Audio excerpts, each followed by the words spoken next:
Ever wondered what a leather artisan creates? Are you interested to learn what leather crafting is? Discover more in this episode of Alive with Experts as we interview a leather artisan, Mr. Jeremiah Ang.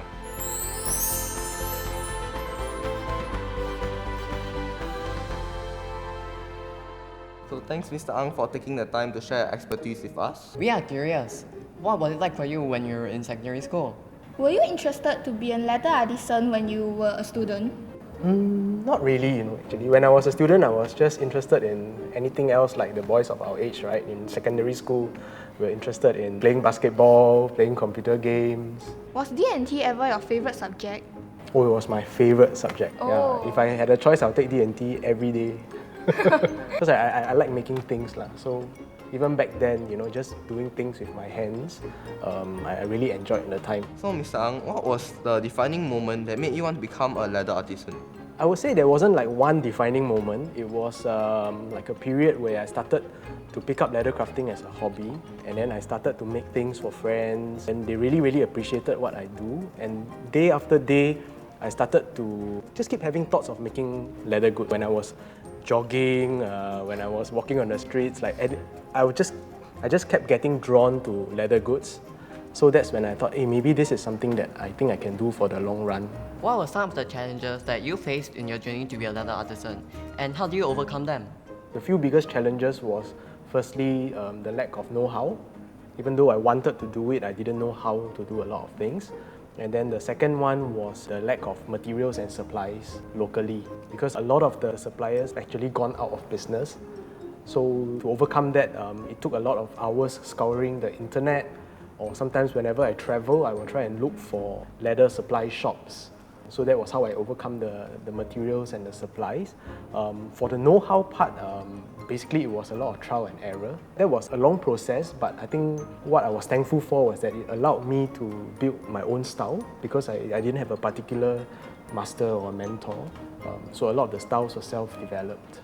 How does one start up a leather crafts business? You don't need a lot to start up a leather crafting business.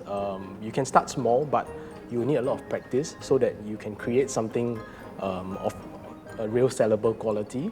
And then the next step I would say would be to inject your own ideas into your designs. Nowadays there are many places you can sell your leather goods at, right? There are online platforms, there are maker fairs that you can go to, small community pop-ups. So it's not difficult to start something at this day and age where you can order materials and tools easily. What advice can you give to youngsters that wants to start a business? It would be to have a good think through about your end goal first. Like what is it that you want to achieve with your business? Is it that you want to measure the success of your business by a monetary value, or you want to measure your success by adding value to society, or to create something useful, something unique? And then once you have identified that, then you have to be very persistent in attaining that end goal. You have to be very disciplined so that you can achieve what you set out to achieve. Okay, so it seems like you guys are interested in setting up a leather craft startup. But first, how about a crash course in leather crafting? Let's go! We're going to make a simple pouch. So this is a piece of leather we're going to make our pouch with. What we're going to do is to transfer the pattern from our template onto the leather. We're going to scratch all around the template. Started off very well. I think this cut is very clean. Good effort. Not bad. It's actually very clean. You can see that there's not a lot of frizz on the sides. The next step would be to put on the buttons. There you go, it goes in quite easily. Then the next step would be gluing up the edges. Yep, there are many types of glues that can be used, but for handcrafting, we actually like to use a water-based glue. We will apply the glues on both sides, and then when it comes to contact with each other, we will stick. You can actually see your final pouch taking shape, and then the next step will be to mark the edges, the stitch spacing.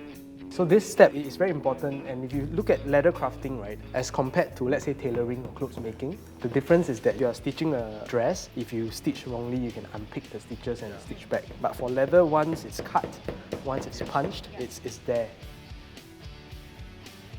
We have a few different color of threads you can use. A needle that's specially made. Okay, so what we want is we just want a sharp end to help guide the needle through the holes. Pierce through the same one? Pierce through the same hole, but don't pierce through the same thread. Not bad.